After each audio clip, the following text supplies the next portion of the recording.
Okay. కానీ ఇప్పుడు చాలా వరకు లేడీస్‌లో ఏంటంటే first, second, third stage, fourth stage వరకు కూడా సింప్టమ్స్ ఎవరికి తెలియట్లేదని చెప్తున్నారు. అవునండి. ఈవెన్ దో క్యాన్సర్ అయినా కావచ్చు, Yes. ఇలాంటి మీరు చెప్పిన ఆహ్, ఫైబ్రాయిడ్స్. ఫైబ్రాయిడ్ అవునండి. ఇలాంటి ట్యూమర్స్. వాటికి ట్యూమర్స్‌కి రాదు. కానీ తనకి 4.5 కేజీస్ లోపల ఉన్నా కానీ ఎలాంటి సింప్టమ్స్ కూడా లేవంట సార్ అసలుకి? అదే సర్ప్రైజింగ్. సమ్‌టైమ్స్ చూసారంటే చిన్న సిస్ట్ వచ్చి అంత సింప్టమ్స్ ఇస్తాయి. కొన్ని హ్యూజ్ సిస్ట్ వచ్చి సింప్టమ్సే ఇవ్వవు అనమాట. ఓకే. సో మన హ్యూమన్ అనాటమీ అట్లాంటిది. So it's very varied. అందుకే మనం ఏం చెప్తామంటే every 1 year at least 2 gynaecologist visits అయినా మీరు చేయాలని చెప్పి. That is basic standards. Every 1 year. Every 1 year 2 visits. Okay. Yes. అంటే జనరల్ చెకప్. General checkup. మీ గైనకాలజిస్ట్ తో వెళ్ళి అన్ని స్కాన్ చేసుకొని అంత బాగున్నాయా లేవా అని చూసుకుంటూ ఇట్స్ వెరీ ఇంపార్టెంట్. మన ఒక గర్ల్ వచ్చి ఒక మెనార్కి అంటే మనకి ఒక 12 years పైన they can start going to the gynaecologist అన్నమాట. ఓకే. ఓకే. సో అంటే పెళ్లి కాక ముందు నుంచి స్టార్ట్ చేసుకోవాలి బెస్ట్. అప్పుడుదా మనకి బెస్ట్. ఇప్పుడు చాలా ట్యూమర్స్ మీరు చూసారంటే యంగ్ గర్ల్స్ లో వస్తున్నాయి ఇప్పుడు, ఎస్పెషలీ లైఫ్ స్టైల్ చేంజెస్ వల్ల.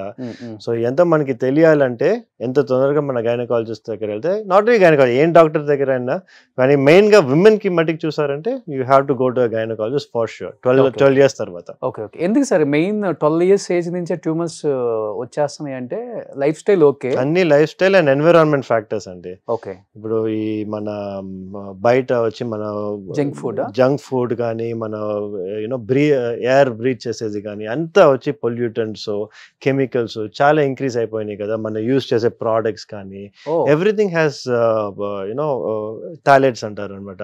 All of these cause cancer. Okay. Have a chance of causing cancer. అంటే యూజ్ చేసే ప్రొడక్ట్స్ వల్ల కూడా వస్తుందా సార్? Of course. అంటే కాస్మెటిక్ కానీ మనం యూజ్ చేసే సోప్ అన్ని మన unless it is naturally available everything can cause cancer. Okay. కానీ తప్పదు. సో అందుకే మనం వచ్చి కేర్ఫుల్ గా ఉండాలంటే we have to go and get assess checked. Okay. Okay.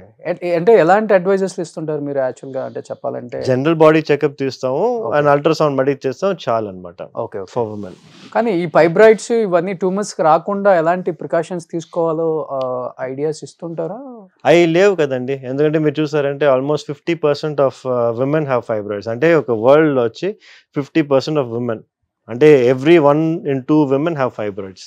Okay. So అది మీకు ప్రాబ్లమా లేదా అనేది అందరికీ మనం సర్జరీ చేయము కదా.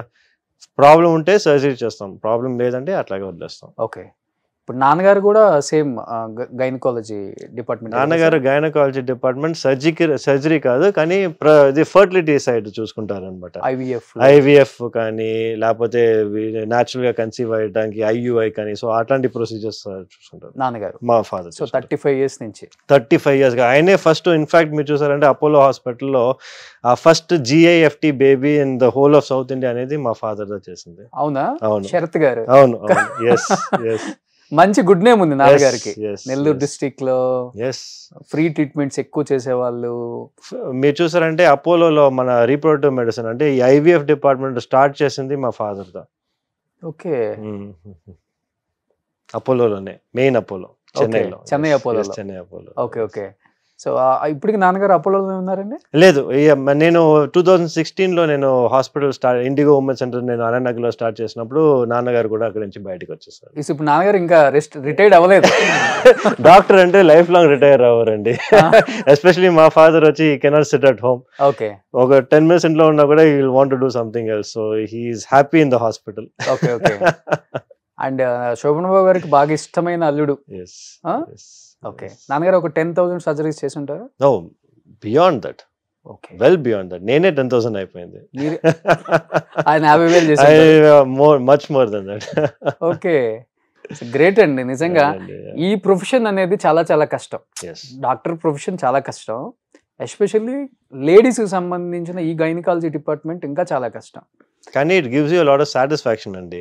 ఇప్పుడు వచ్చి ఒక కపుల్ వచ్చి ఇఫ్ దే గెట్ ప్రెగ్నెంట్ కదా, kind of satisfaction they have towards you. Baby delivery చేసిన తర్వాత కైండ్ ఆఫ్ సాటిస్ఫాక్షన్ వచ్చి ఇంకా ఏం ఫీల్డ్ మీకు ఇవ్వదు. అవునా?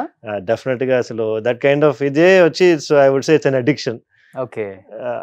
I know that the happiness కానీ ఇది కానీ that I don't think any other field will give you. Okay. Okay. మీరు ఐవీఎఫ్ కి కంప్లీట్ గా ఆపోజిట్ కదా? ఐవీఎఫ్ ఆపోజిట్ కాదండి. ఇవాళ ఏం అవుతుందంటే అన్ఫార్చునేట్ గా ఐవీఎఫ్ వచ్చి ఒక బిజినెస్ లాగా అయిపోయింది.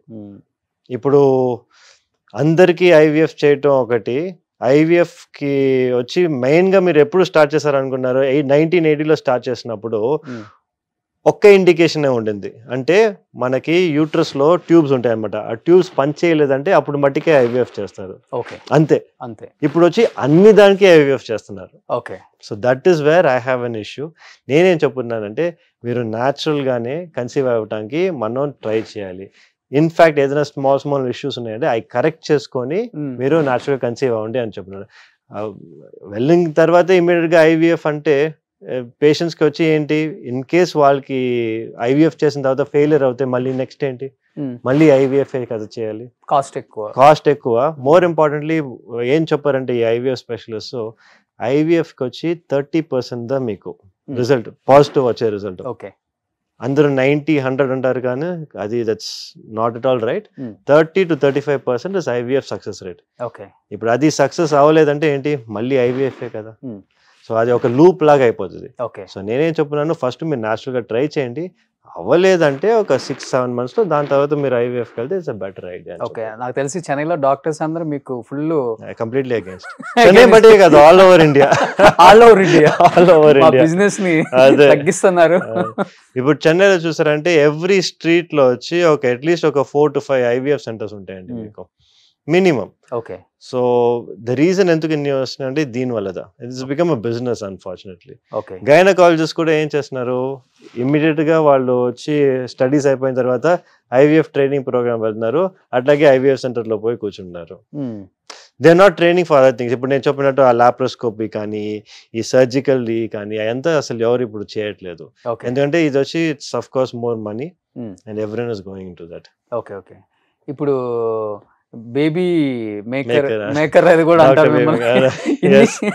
ఎన్ని క్వాలిఫికేషన్స్ ఇచ్చేసారు మీకు పక్కన. ఏంటి సార్ ఆ ప్రాసెస్, అంటే మీరు స్పెషలైజేషన్ దాంట్లో ది బెస్ట్ చెన్నైలోనే? అంటే అట్లా బెస్ట్ ఏం కాదండి. యూజువల్ గా వచ్చి ఒక అది డబుల్ మీనింగ్ కదా, అది baby maker, doctor baby maker అంటేనే అది వచ్చి చాలా మంది ఇప్పుడు నేను వాక్ చేస్తూ స్ట్రీట్ లో వెళ్ళినా కూడా ద డాక్టర్ బేబీ కదా అని చెప్తారు కానీ నా పేరు చెప్పరు, because that he's become catchy phrase అనమాట.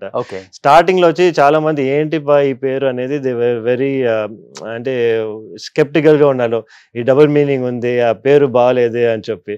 దాని తర్వాత స్లోగా ఇట్ కాట్ అవుట్ అనమాట as a doctor baby maker అని చెప్పి. బేబీ మేకర్ ఎందుకంటే it's very simple.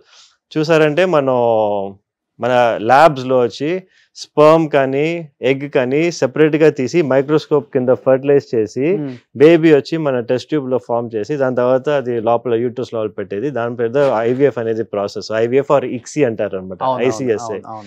So we're making a baby in the lab కదా, సో దాంట్లోంచి డాక్టర్ బేబీ మేకర్ అని చెప్పేసి అట్లా వచ్చింది. కానీ మీరు కంప్లీట్ గా ఆపోజిట్ కదా. అన్ఫార్చునేట్ అదే స్టార్టింగ్ లో అది పేరు స్టార్టింగ్ లో అట్లా పెట్టాం అనమాట. I don't know it will turn out to be like this అని చెప్పి. యాక్చువల్లీ ఆ ప్రాసెస్ లో టెస్ట్ ట్యూబ్ లో ఎన్ని రోజులు ఆ బేబీని? 8 days పెడతారండి. 8 days పెట్టిన తర్వాత దాని తర్వాత ట్రాన్స్ఫర్ చేస్తారు అనమాట యూట్రస్ లోపలికి. ఓకే. ఓకే. అది X or Y? ఈదర్ వే మనకి చెప్పలేము కదా, ఇట్స్ 50-50 ఛాన్స్. సో బట్ అది సక్సెస్ అవ్వచ్చు, ఫెయిల్ అవ్వచ్చు. 30% సక్సెస్ రేట్ అంతే. అదే కష్టపడి కూడా ఇంత కష్టపడి ఇంత మనీ స్పెండ్ చేసి మీకు 30% to 35% మాక్సిమం వచ్చేది, దానిపైన అస్సలు రాదు. వస్తే అంటే కొన్ని వాళ్ళు చెప్తారు 50%, 100% చెప్పారు, అంతే. It's just marketing. ఓకే. యాక్చువల్గా ఐవీఎఫ్ అంటే మ్యారేజ్ అయిపోయి 20 years 25 years అయ్యి ఇంకా గొద్రబాబు వెళ్ళిపోదాం ఐవీఎఫ్ కి అనే వాళ్ళు అంటే ఓకే, కానీ యంగ్ కపుల్స్ కూడా ఎక్కువ వస్తున్నారు కదా సార్ ఇప్పుడు. అన్ఫార్చునేట్లీ ఏంటంటే ఇది హైపర్ ఇన్ఫర్మేషన్ అంటారండి. అంటే టూ మచ్ ఇన్ఫర్మేషన్ మనకి ఉండని వల్ల ఇప్పుడు ఆన్లైన్ వాళ్ళు చూసేది ఒక ఐవీఎఫ్ ఇది చూస్తారు, అట్లాగే అన్ని ఐవీఎఫ్ వస్తుందా, వాళ్ళ మైండ్ కూడా ట్యూన్ అయిపోతుంది అనమాట, మేబీ నాకు ఐవీఎఫ్ మట్టికే చేయాలో అని చెప్పి. అట్లాంటి సినారియోస్ అనేది చాలా ఇప్పుడు ఇంక్రీజ్ అవుతున్నాయి. ఈ హైపర్ ఇన్ఫర్మేషన్ వల్ల చాలా మంది ఐవీఎఫ్ కి వెళ్తున్నారు అనమాట. So that is the main problem. So అందుకే I'm trying to break this hyper information, telling that IVF అందరికీ కాదు అని చెప్పి, విచ్ ఇస్ అ ఫ్యాక్ట్. ఇప్పుడు ఇన్ని ఇయర్స్ గా మనకి ఐవీఎఫ్ లేనప్పుడు how are people able to conceive? అవును, ఇప్పుడు సడన్ గా ఎందుకు ఇట్స్ అండర్ రైస్. సో